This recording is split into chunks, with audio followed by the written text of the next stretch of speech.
Thank you very much.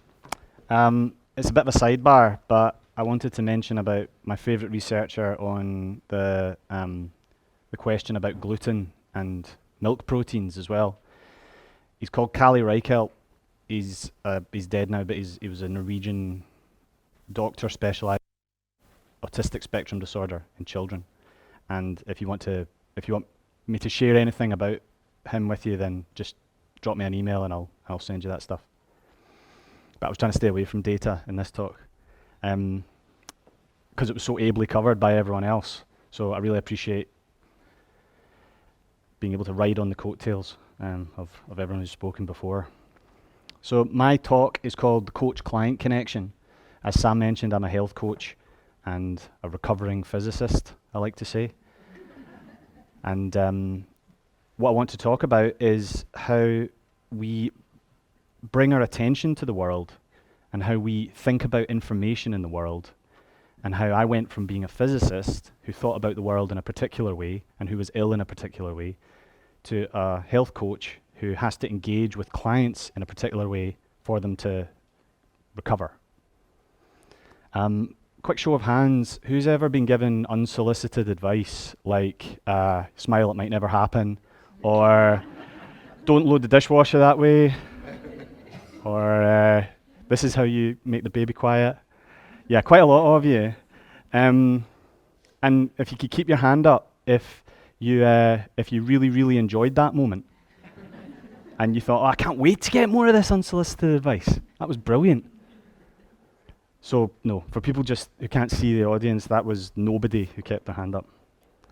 And that feeds into what I want to talk about.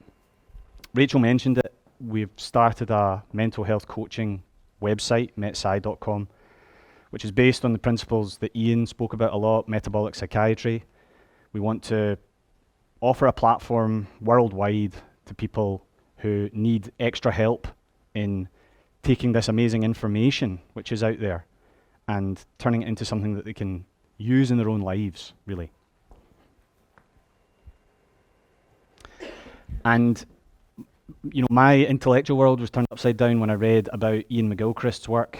Some of you may have heard of him. He's a psychiatrist who lives in the Isle of Skye, and he wrote his magnum opus, which is called The Master and His Emissary, which refers to the two hemispheres of the human brain, the right hemisphere being the master and the left hemisphere being the emissary, which should be a skilled bureaucrat and nothing more, and the right hemisphere should be the master, which has an idea of the holistic, wisdom, common sense, that kind of thing.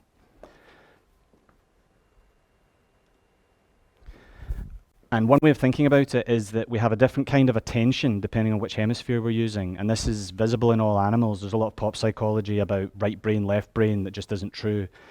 Both hemispheres do everything to an extent, but if you think about a bird, it uses what happens to be the left hemisphere for a very narrow focus type of attention to find and catch the worm. But it needs another type of attention that happens to be in the right hemisphere, which has to be broader, peripheral, vigilant, and kind of wise about what it does, or else it'll become prey.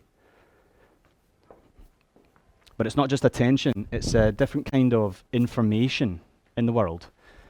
And the two hemispheres specialize in a similar way. So you can think of it like these diagrams, that the left hemisphere prefers to divide the world up into cogs, think about it in a mechanistic way, factoids, and the right hemisphere, there's a picture of a heart there, and I think that kind of gets close to describing it, but it's hard to describe, and you need to use lots of examples because we're really dealing with a sense of wonder, metaphor, intuition, all of these things which are very human. For example, you know, I could describe a doctor that I know who works in Southport. He's middle-aged. He wears a very dapper bow tie. But at some point, I have to say, listen, you're just going to have to meet David Unwin, because there's something you can't explain necessarily just with the mechanistic. And another way of thinking about it is with Xenos Paradox. I think Zeno was an ancient Greek philosopher. And it goes like this. An arrow is flying through the air towards the target, and it's either where it is or where it's going to be. But if it's where it's going to be, then it's not where it is. Therefore, arrows can't fly through the air. Therefore, nothing can move. And there's part of our brain which kind of goes, yeah, that makes sense.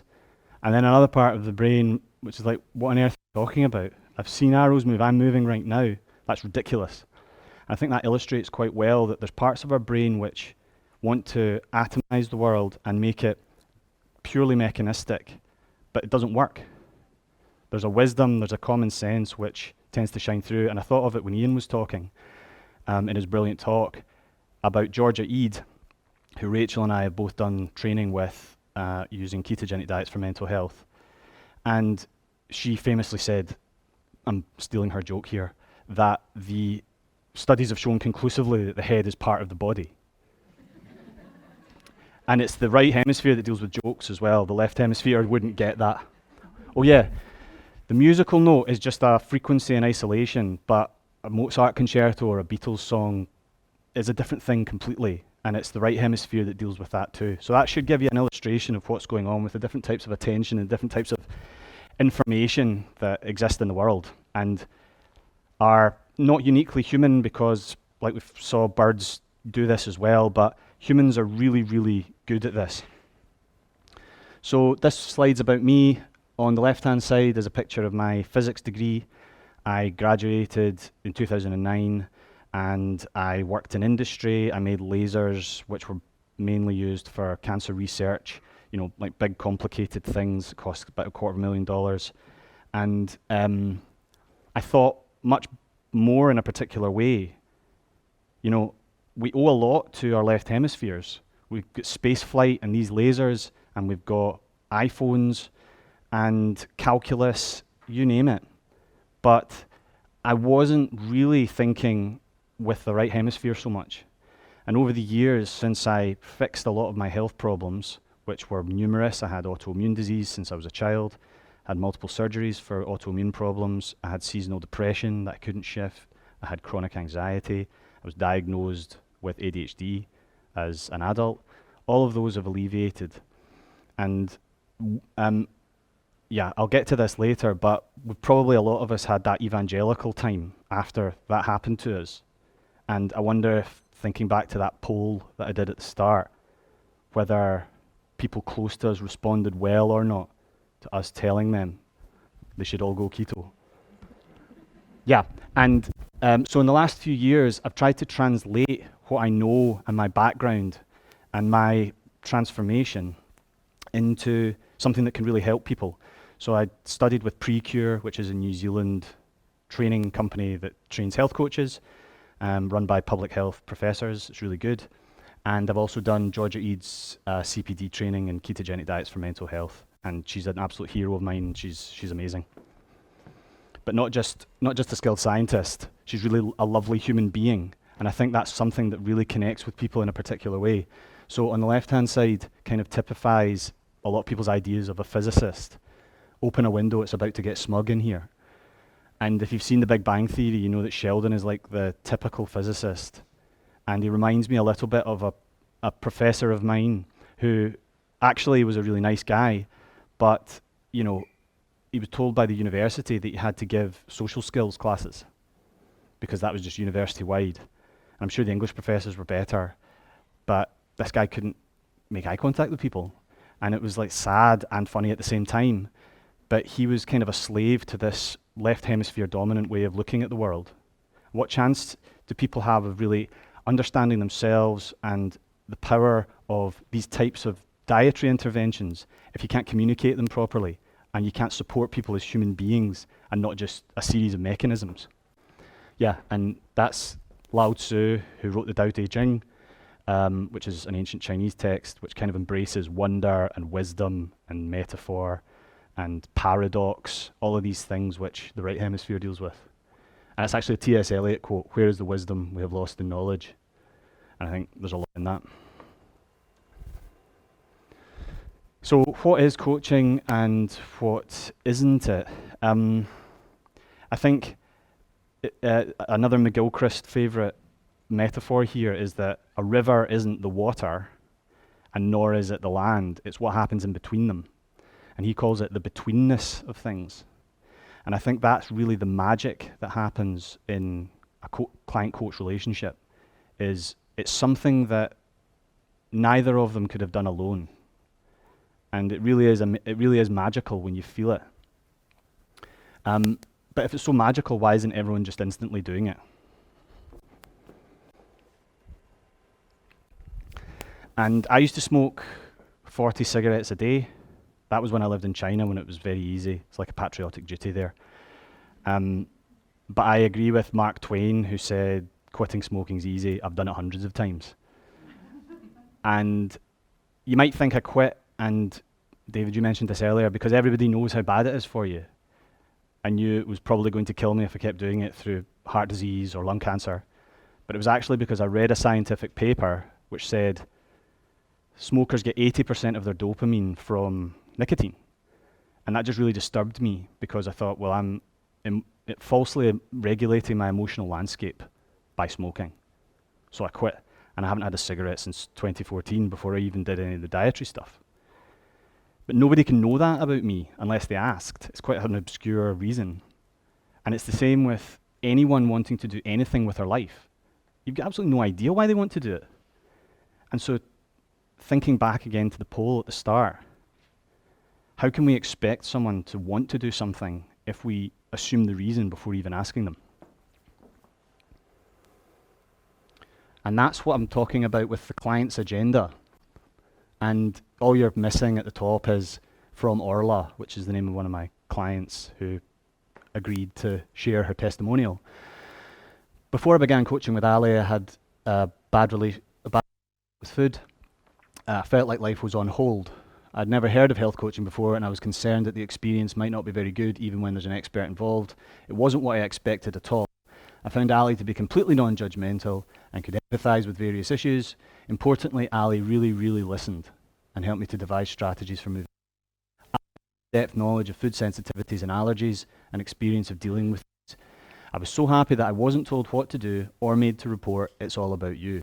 And, you know, apologies for kind of boasting, but I think what she's saying is that if it was the other way around and I told her the information first, she would have hated that. But I found out what she actually wanted and then told her the information. So it's not that we throw out the left hemisphere stuff, the mechanistic, all this amazing knowledge that we've gathered. It's that it has to come after the human is acknowledged. That's the point. And so thinking about the psychology of change, you might have seen this kind of diagram before, and the two, it's what happens when we want to change. There's a pre-contemplation where you've got no intention of changing your behavior, contemplation where you're aware of a problem, but you've got no commitment to action, and then preparation, action, maintenance, and relapse. And thinking about going from pre-contemplation to contemplation, I think the point of my talk is to leave an open question. How do we actually do that really effectively? And how do we make the client-coach connection and any of these connections really effective by looking at what the human wants? And this is a slide that I took from something on Ian McGilchrist's YouTube channel. I think he was an advertising guru who had analysed adverts, and on this axis it's an association with greater emotion, more emotion in that direction, and then greater attention in that direction. And the key is that gold means it's associated with the right hemisphere stuff.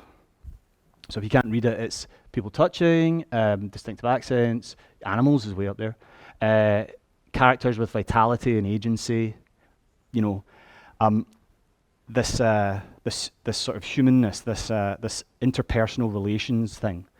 And then the purple, far less appealing adverts, you know, empty smile, facial frontality, self-consciousness, freeze frame effect, this sort of mechanistic atomizing of information just to get shoved at you.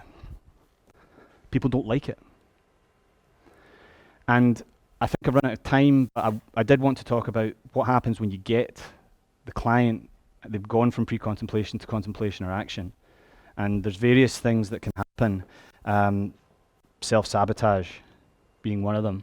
And my saboteur is called Alan the Sneaky Bastard.